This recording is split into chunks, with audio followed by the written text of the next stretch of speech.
पाहत आहात Loksamiksha news network आणि या आहेत आजच्या सुपरफास्ट न्यूज। या बातमीपत्राचे प्रायोजक आहेत नंदिनी कलेक्शन, फक्त महिलांचे परिपूर्ण दालन, माऊली निवास, कल्याण मंडपमच्या बाजूस, यशोधन नगर, परभणी। नमस्कार, मी प्रभू दिपके लोकसमीक्षा न्यूज नेटवर्क मध्ये आपलं स्वागत करतो। आपण पाहत आहात परभणीचं एकमेव बातमीपत्र Loksamiksha superfast. Red Apple exclusive MIDC परिसर परभणी।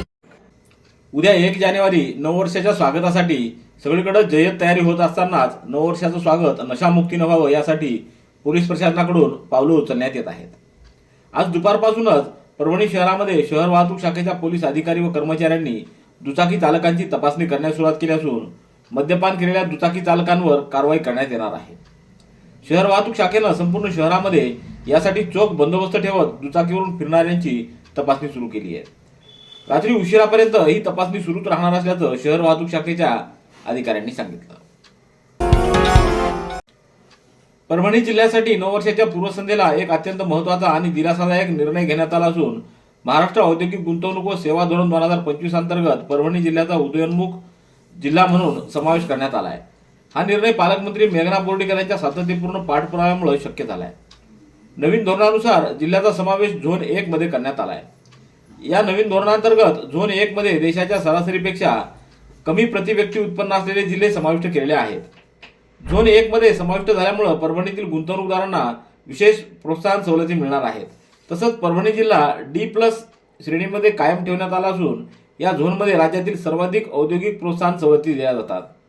या निर्णयामुळे नवीन उद्योग, गुंतवणूक, रोजगार निर्मिती आणि स्थानिक आर्थिक विकासाला मोठी चालना मिळणार आहे। पालकमंत्री मेघना बोर्डीकर यांनी परभणी जिल्ह्याच्या औद्योगिक मागासलेपणाचा विचार करून मुख्यमंत्री महोदयांकडे परभणीसाठी विशेष झोन दर्जाची मागणी केली होती। ही मागणी मंजूर झाली असून राज्याच्या औद्योगिक धोरणामध्ये समाविष्ट करण्यात आली आहे। याबद्दल मुख्यमंत्री देवेंद्र फडणवीस यांचं पालकमंत्री मेघना बोर्डीकर यांनी आभार मानले आहेत। राज्याचे मुख्यमंत्री देवेंद्र फडणवीस यांची परभणी महानगरपालिकेअंतर्गत भारतीय जनता पार्टीच्या उमेदवारांच्या प्रचारार्थ 5 जानेवारी रोजी जाहीर सभा आयोजित करण्यात आलेली आहे। महानगरपालिका निवडणुकीच्या पहिल्याच टप्प्यात मुख्यमंत्री देवेंद्र फडणवीस यांची जाहीर सभा होत आहे। त्यामुळे भारतीय जनता पार्टीच्या लोकप्रतिनिधींसह पदाधिकारी व निवडणूक रिंगणातील अधिकृत उमेदवारांनी या प्रचार सभेच्या यशस्वीतेकरिता या 5 दिवसात मोठ्या प्रमाणावर प्रयत्न करण्याचा संकल्प सोडलाय।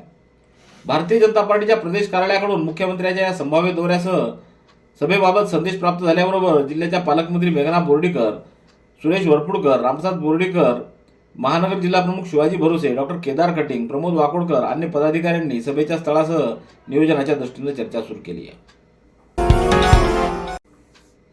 परभणीच्या ज्ञानसाधना प्रतिष्ठान शैक्षणिक संकुलामध्ये आंतरराष्ट्रीय स्तरावरील प्राध्यापिका तथा संशोधिका डॉक्टर नाझिया हबीब यांच्या विशेष भेटीनिमित्त power of education think global या विशेष कार्यक्रमाचं आयोजन करण्यात आलं होतं। या कार्यक्रमप्रसंगी कार्यक्रमाचे अध्यक्ष प्राध्यापक किरण सोनटके तर प्रमुख पाहुण्या म्हणून प्राध्यापक डॉक्टर नाझिया हबीब, संस्थापक centre for resilience and sustainable development व असोसिएट प्रोफेसर केम्ब्रिज विद्यापीठ यांची उपस्थिती होती। त्याचबरोबर कॅमेरॉन हफ इंग्लंडचे अर्थशास्त्रज्ञ, Commonwealth youth brand ambassador Darasingh Khurana, Rakesh Khurana यांची उपस्थिती होती। तर परभणीतील प्राध्यापक महेंद्र मोताफळे, प्राध्यापक भीमराव खाडे, केशव अण्णा दुधाटे, प्राध्यापिका शीतल सोनटके, अण्णा जगताप आदींची यावेळी उपस्थिती होती। सततचे दवाखाने करून कंटाळलात? आता शेवटचा उपाय। डॉक्टर गोविंद कामटे यांचे बालाजी आयुर्वेदिक निसर्गोपचार केंद्राला भेट द्या। शुगर, मूळव्याध, ॲलर्जी, सोरायसिस, गजकर्ण, दमा, लठ्ठपणा, गुडघेदुखी, कंबरदुखी, वात, गाठीचे आजार, लकवा, केस गळणे, मुतखडा, सफेद डाग यांसारख्या जुनाट आजारांवर खात्रीशीर उपचार केले जातात। दारू सोडवण्यासाठी विशेष उपचार उपलब्ध। संपर्क डॉक्टर गोविंद कामटे, आयुर्वेद विद्याविशारद, बालाजी आयुर्वेदिक निसर्गोपचार केंद्र, तलाठी कार्यालयाच्या बाजूला, वसमत रोड, परभणी। संपर्क 9921691008। महात्मा गांधी राष्ट्रीय ग्रामीण रोजगार हमी योजनेअंतर्गत सहाय्यक कार्यक्रमाधिकारी, तांत्रिक सहाय्यक, क्लर्क, डाटा एंट्री ऑपरेटर संघटना महाराष्ट्र राज्य यांच्या वतीनं आज परभणीच्या जिल्हाधिकाऱ्यांना निवेदन देण्यात आलं असून महात्मा गांधी राष्ट्रीय ग्रामीण रोजगार हमी योजनेअंतर्गत कार्यरत असलेल्या कंत्राटी कर्मचाऱ्यांच्या मागण्यांच्या सहानुभूतीने विचार करावा व त्या मागण्या मंजूर कराव्यात अशी मागणी यावेळी करण्यात आली आहे. महात्मा गांधी ग्रामीण रोजगार हमी योजनेअंतर्गत सन 2008 ते आजपर्यंत कंत्राटी कर्मचारी एपीओ, पीडीओ, सीडीपीओ, MISPM या पदावर तुटपुंज्या मानधनावर शासनाने नेमून दिलेले वेगवेगळ्या जबाबदारीची कामं प्रामाणिकपणे हे कर्मचारी पार पाडत आहेत. परंतु आजपर्यंत शासनाच्या चुकीच्या धोरणामुळे कंत्राटी कर्मचाऱ्यांची स्वतःची पिळवणूक होत असल्याचं या निवेदनात नमूद करण्यात आलंय. शेतकऱ्यांची तात्काळ कर्जमुक्ती करण्यात आली नाही तर 1 जुलैपासून रेल्वे धावू देणार नाही असा थेट इशारा प्रहार जनशक्ती संघटनेचे नेते बच्चू कडू यांनी दिला आहे. जिंतूर शहरातील दादा शरीफ चौक इथं आयोजित भव्य शेतकरी, शेतमजूर व दिव्यांग परिषदेत ते बोलत होते. यावेळी व्यासपीठावर महादेव जानकर, दीपक केदार, प्रशांत डिक्कर, रवींद्र इंगळे, माधुरी क्षीरसागर, प्रफुल्ल भोजने, अमृत शिंदे, माणिक कदम, अच्युत रसाळ, शिवलिंग बोधने, अशोक हाके, विनोद भोळे, विश्वंभर गोरवे, बाळासाहेब आळणे, पांडुरंग लांडगे, लिंबाजी कचरे, हनुमान आमले, हेमचंद्र शिंदे आदींची उपस्थिती होती. दिव्यांगांच्या सक्षमीकरणासाठी जिल्हाधिकारी संजय सिंह चव्हाण यांनी आज स्वतः दिव्यांग बांधवांच्या समस्या जाणून घेतल्या. दिव्यांग व्यक्तींना स्वावलंबी, सक्षम आणि सन्मानाने जीवन जगता यावं यासाठी दिव्यांग सक्षमीकरणावर निश्चितपणे भर देण्यात येईल अशी ग्वाही जिल्हाधिकाऱ्यांनी यावेळी दिली. या बैठकीला जिल्हा दिव्यांग सक्षमीकरण अधिकारी आरव्ही चकोर, जिल्हा पुरवठा अधिकारी विलास मुसळे, सहाय्यक दिव्यांग सक्षमीकरण अधिकारी PM लांडे आदींसह दिव्यांगासाठी काम करणाऱ्या विविध संस्था व संघटनांचे प्रतिनिधी उपस्थित होते. वसमत महामार्गावरील त्रिधारा पाटी परिसरात एका 60 वर्षीय इसमाला ट्रकनं जोरदार धडक दिल्यानं जखमी झालेल्या त्या इसमाचा उपचारादरम्यान मृत्यू झालाय. ही दुर्दैवी घटना 30 डिसेंबर रोजी सायंकाळी 7 वाजता घडली आहे. ट्रक क्रमांक CG07 CU 8577 या अज्ञात चालकानं वसमत परभणी रस्त्यावरील त्रिधारा पाटी परिसरात भरधाव वेगात निष्काळजीपणानं ट्रक चालवून गंगाधर बालासाहेब जवंजाळ यांना समोरून जोराची धडक दिली. त्यात जवंजाळ यांच्या डोक्याला, पायाला, हाताला गंभीर दुखापत झाली. उपचारादरम्यान जवंजाळ यांचा मृत्यू झालाय.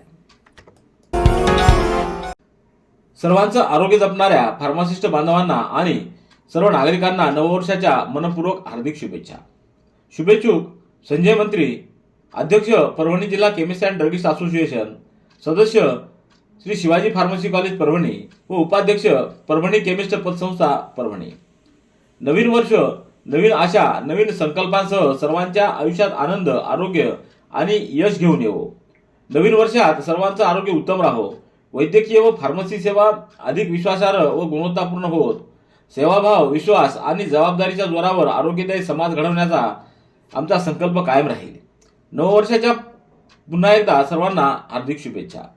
शुभेच्छुक संजय मंत्री, अध्यक्ष परभणी जिल्हा केमिस्ट अँड ड्रगिस्ट असोसिएशन, सदस्य श्री शिवाजी फार्मसी कॉलेज परभणी आणि उपाध्यक्ष परभणी केमिस्ट पतसंस्था Parbhani. Red Apple furniture, smart furniture for smart people. Exclusive Parbhani शहरातील भव्य शोरूम रेड ॲपल एक्सक्लुझिव्ह, भारतातील स्मार्ट फर्निचर ब्रँड आता आपल्या परभणी शहरामध्ये. हो, आता आपल्या परभणी शहरामध्ये. या अंतर्गत ऑफिस, बेडरूम, डायनिंग, लिव्हिंग इत्यादी प्रकारचे फर्निचर आपणास मिळेल. Bedroom set, bed, dressing table, sofa set, कपाट, डायनिंग टेबल टीपॉय आणि स्टील फर्निचर इत्यादी सर्व प्रकारचे फर्निचर तेही आकर्षक किमतीमध्ये उपलब्ध आहे. एक वेळ अवश्य भेट द्या. रेड ॲपल फर्निचर, MIDC परिसर, भारतीय स्टेट बँकेच्या जवळ, परभणी.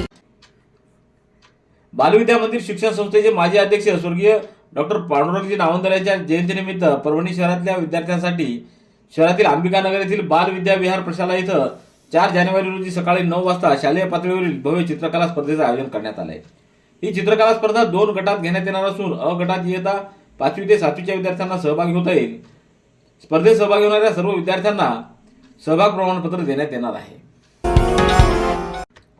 परभणी येथील दैनिक गोदातीर समाचारच्या वर्धापन दिनानिमित्त दरवर्षी दिल्या जाणाऱ्या परभणी भूषण पुरस्कारासाठी जिल्ह्याचे भूमिपुत्र तथा प्रशासकीय कारकिर्दीत आपल्या कार्याचा उल्लेखनीय ठसा उमटविणारे माजी विभागीय आयुक्त भास्कर मुंडे यांची निवड करण्यात आली आहे.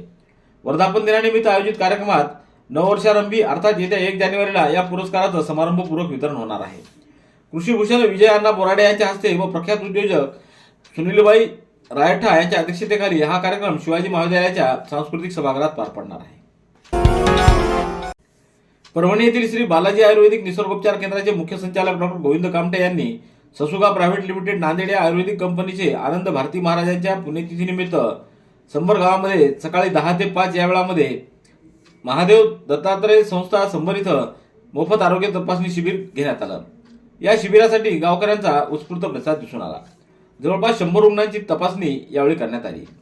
डॉक्टर गोविंद कामटे यांनी श्री मठाधिपती महाभारती गुरुजान भारती महाराजांची नाडी तपासणी करून या शिबिराची सुरुवात केली. सेलू तालुका वकील संघाच्या नूतन कार्यकारिणी निवडीसंदर्भात आज 31 डिसेंबर रोजी वकील संघ कार्यालयामध्ये बैठक संपन्न झाली. ही बैठक वकील संघाचे उपाध्यक्ष DR दळवे यांच्या अध्यक्षतेखाली संपन्न झाली आहे. त्या बैठकीत संघाच्या अध्यक्षपदी ॲडव्होकेट कैलास जोशी यांच्या नावाचा प्रस्ताव ज्येष्ठ विधिज्ञ वाईकर यांनी मांडला. त्याला ॲडव्होकेट रामेश्वर शेवाळे यांनी अनुमोदन दिलं. उपस्थित सर्व सदस्यांनी एकमतानं या प्रस्तावाला मान्यता दिल्यानं तालुका वकील संघ सेलूची नूतन कार्यकारिणी बिनविरोध घोषित करण्यात आली. परभणीच्या श्री शिवाजी तंत्रनिकेतन मध्ये प्रजासत्ताक दिनानिमित्त 31 डिसेंबर व 1, 2, 3 जानेवारी रोजी होणाऱ्या महाविद्यालयीन अंतर्गत विविध क्रीडा स्पर्धांचं आयोजन प्राचार्य डॉक्टर शाहीर ठेके यांच्या मार्गदर्शनाखाली क्रीडा विभाग प्रमुख प्राध्यापक HK कदम यांनी या क्रीडा स्पर्धेचं आयोजन केले. या क्रीडा स्पर्धेच्या उद्घाटन प्रसंगी श्री शिवाजी महाविद्यालयाचे प्राचार्य डॉक्टर बाळासाहेब जाधव, स्थानिक विकास समितीचे सदस्य रमेश शेरे, दत्तात्रय आंबोरे, क्रीडा विभाग प्रमुख प्राध्यापक कोकिळ, प्राध्यापक काकडे, प्राचार्य शाहीर ठेकिया, क्रीडा विभाग प्रमुख कदम यांच्या हस्ते यावेळी करण्यात आलं. या कार्यक्रमात सर्व विभागातील विभाग प्रमुख प्राध्यापक राहुल काळेकर, प्राध्यापक विजय पाटील, प्राध्यापक अमोल बेंडसुरे, प्राध्यापक रसिका चौधरी, प्राध्यापक वीरभद्र हुले यांची उपस्थिती होती. पूर्णा नगरपालिका निवडणुकीत विजयी झालेल्या आमदार डॉक्टर रत्नाकर गुट्टे मित्रमंडळ व यशवंत सेनेच्या नवनिर्वाचित नगराध्यक्षा विमलबाई लक्ष्मणराव कदम ह्या उद्या 1 जानेवारी रोजी सकाळी 10 वाजता नगराध्यक्ष पदाचा रितसर पदभार स्वीकारणार आहेत. या कार्यक्रमाला सर्व नूतन नगरसेवक तसंच आमदार डॉक्टर रत्नाकर गुट्टे काका मित्रमंडळ यशवंत सेनेचे पदाधिकारी मोठ्या संख्येने उपस्थित राहणार आहेत. या कार्यक्रमाला मतदारसंघाचे आमदार डॉक्टर रत्नाकर गुट्टे यांच्यासह पालिकेचे मुख्याधिकारी, वरिष्ठ अधिकारी तसंच डॉक्टर रत्नाकर काका गुट्टे मित्रमंडळाचे पदाधिकारी, यशवंत सेनेचे पदाधिकारी उपस्थित राहणार आहेत. रेड ॲपल एक्सक्लुझिव्ह MIDC परिसर परभणी. याबरोबरचे बातमीपत्र संपलं. पुन्हा भेटूया उद्याच्या सुपरफास्ट बातमीपत्रात. पाहत रहा लोकसमीक्षा. तुम्हाला हे बातमीपत्र कसं वाटलं याबद्दल आपली प्रतिक्रिया नोंदवा. दररोजचे अपडेट्स मिळवण्यासाठी लोकसमीक्षा चॅनलला सबस्क्राईब करा. धन्यवाद.